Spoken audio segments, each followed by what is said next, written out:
She is a harm reduction fellow with Young Voices and a healthcare policy analyst at a DC area advocacy organization. Her work has appeared in publications such as the Washington Examiner, MSNBC, and Reason magazine. We're going to be talking about Sofia's recent op-ed combating misinformation, I can do this, on nicotine pouches. Sofia, good morning. How are you? Thanks for coming back. I am doing great. Thank you so much for having me back. I'm so happy to be here today. Yay. Once I read the title of this op-ed and then read through it, I knew that Casey was going to have a great time with this. No spoilers here, but let's just say he's interested in this topic. So, Sofia, let's start with the headline of your op-ed, Combating Misinformation. What inspired you to write this piece, and what is the core misinformation you are seeing around nicotine pouches like Zyn? So I've been seeing a lot of articles lately about it's honestly fear-mongering around nicotine pouches like Zyn. And there's a lot of parents that seem to be concerned in the uptick of use of Zyn pouches, specifically with their teenager children. And that's entirely reasonable. I think these parents should care about what's going on with their kids, and that is their purview. But they're asking for the government to come in and make more regulations. And I'm here to say we have enough regulations. I think we all know that, especially when it comes to substances like nicotine and tobacco. But in these articles, they're really fear-mongering these parents and trying to make out these products like nicotine pouches, like Zyn, to be way more dangerous than they are, when really they are one of the best harm reduction tools that we have on the market today. I think there's a lot of conversation where these parents want to have total prohibition on these substances, and I think that's just absolutely silly. We know that prohibition policies do not work. We've tried it time and time again, and every time the government steps in and tries to ban a substance like this, they make it more dangerous for consumers. We saw that with electronic cigarettes, with vapes, with the basic total ban on flavored vapes and Juuls. And we just need to keep the government's hands off of nicotine pouches. Yeah, so I had a question. This is Casey. I'm from California originally, and they did come out with all these bans on flavors of Zyns as well. And I just wanted to do you think that banning these flavored Zyns or different nicotine pouches are benefiting, or do you think they actually do target the younger audience with those nicotine pouch flavors? Yeah, so Casey, I'm also originally from California, and I can tell you they have handled tobacco and nicotine policy absolutely horribly. They are one of the worst states in the country for that type of policy. And I think when it comes to these flavored nicotine pouches are really popular. It makes it a lot easier for adults to get off of cigarettes and flavored vapes. And they like to have the choices.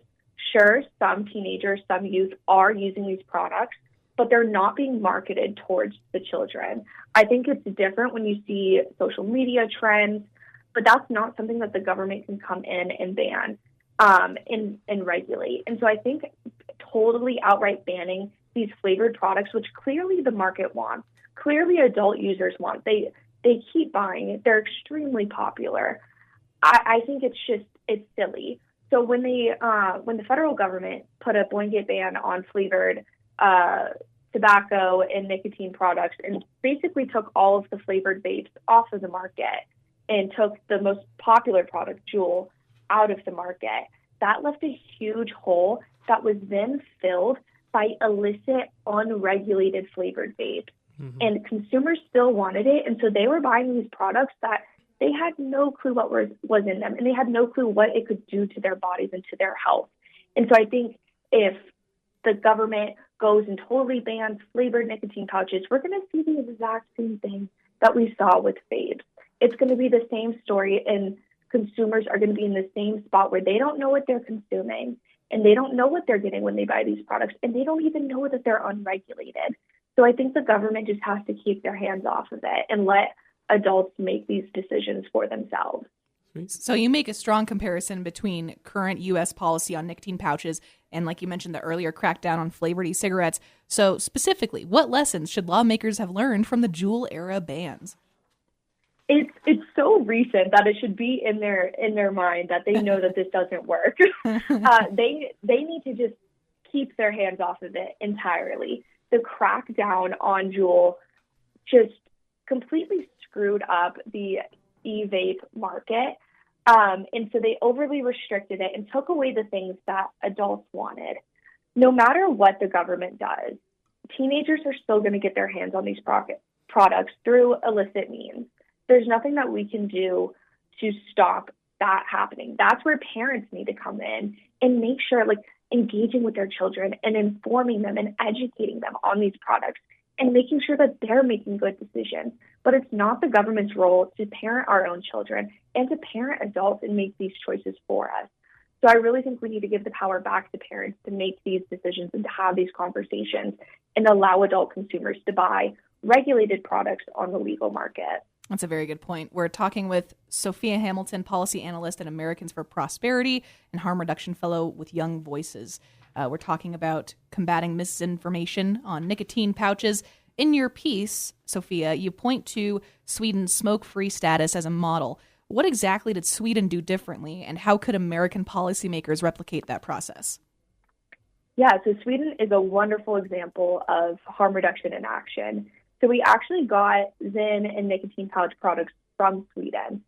They've been using a type of pouch product that uses tobacco, which they call snus, for centuries. I was going into the history of it since at least the 1500s. They have been using these pouch type products. And so in the early 2000s, they created the nicotine pouch products that we now have today on the market. And so these are not new by any means, but they are becoming more popular in the United States. So we've had them for a while, but yeah, they've really seen an uptick in uses, especially as a lot of the vape products have been taken off of the legal market.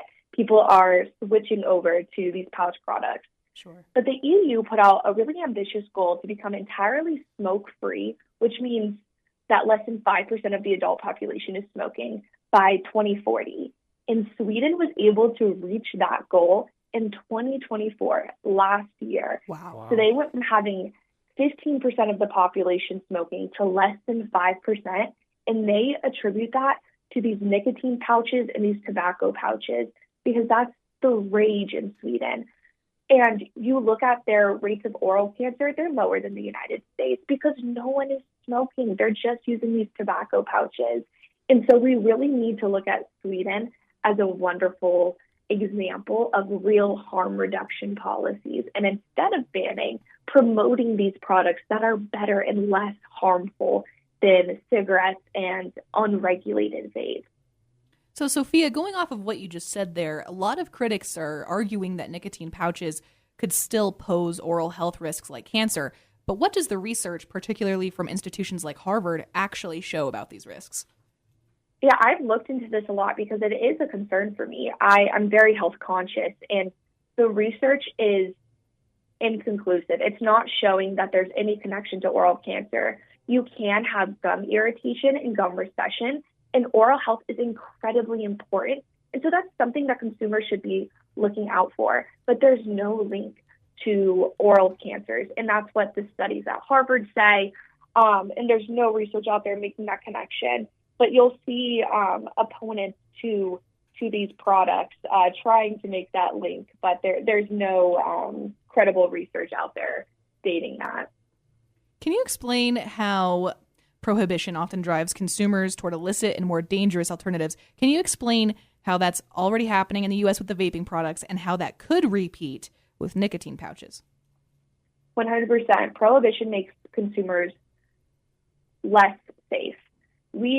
Adults will make whatever decision that they want, no matter what the government says. We see that with all drugs, with alcohol in the early 1900s. Mm-hmm. And the best example today is with vapes. So back in 2018, the federal government just went after Juul, and that was the most popular vape product, and they got all of the flavored vapes taken off from Juul. So adults still wanted the flavored vapes. They wanted those mango pods, the mint flavors, fruit punch, whatever they wanted. And so when Juul was taken off of the market, there was no other good vape there. And so there was this huge hole of demand still there, and it was filled by these unregulated disposable vapes. You'll see Puff bars, Cloud bars, Geek bars, whatever the new one is that you can buy in any corner store. What consumers don't know is those aren't regulated. Those aren't approved by the FDA. And that's not to say that the FDA is the be-all, end-all and that they're good at their job, because they make a lot of mistakes. But these people are using unregulated disposable vape products that come from predominantly China, and we don't know what is in there because they're not going through the FDA. Right. So consumers are less safe. They're still getting the products that they want. They just don't even know that they're getting it through the black market because they're buying it at their local corner store, and you can get these throughout the country. I live in Washington, D.C. Flavored vapes are banned entirely throughout the city. Any corner store you go into, you can get whatever flavor you want. There's going to be 50 different ones you can choose from. Right. And so we're at a real risk of that same thing happening with products like Zen, where then we're going to have these counterfeits, these unregulated versions, because consumers still want them. And we just know prohibition doesn't work. It's never worked in the history of the United States, probably in the history of the world. 100%. You can look back at alcohol prohibition, and our lawmakers should have learned their lesson then. But I think we're seeing a backtrack of some of these policies now, and hopefully we can see real progress made at the federal level to stop these bans at the state levels and local levels as well. So, Sofia, finally, before we let you go, what would you say to lawmakers or regulators listening to this interview? What should they do or avoid doing when it comes to nicotine pouch policy in the United States? They really need to stop giving in to the fear-mongering, and they need to look at real research and talk to their constituents who are overwhelmingly consumers. These anti-tobacco activists will never point out that the United States has the lowest level of adult and teen smoking in history.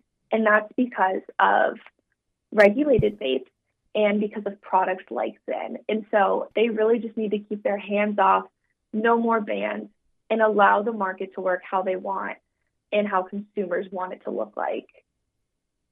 Great information, Sofia. Thank you so much for joining us. Sofia Hamilton, policy analyst at Americans for Prosperity and harm reduction fellow with Young Voices. Sofia, we're going to catch up with you down the line. Thank you so much for coming on today. Thank you for having me. Have a great day.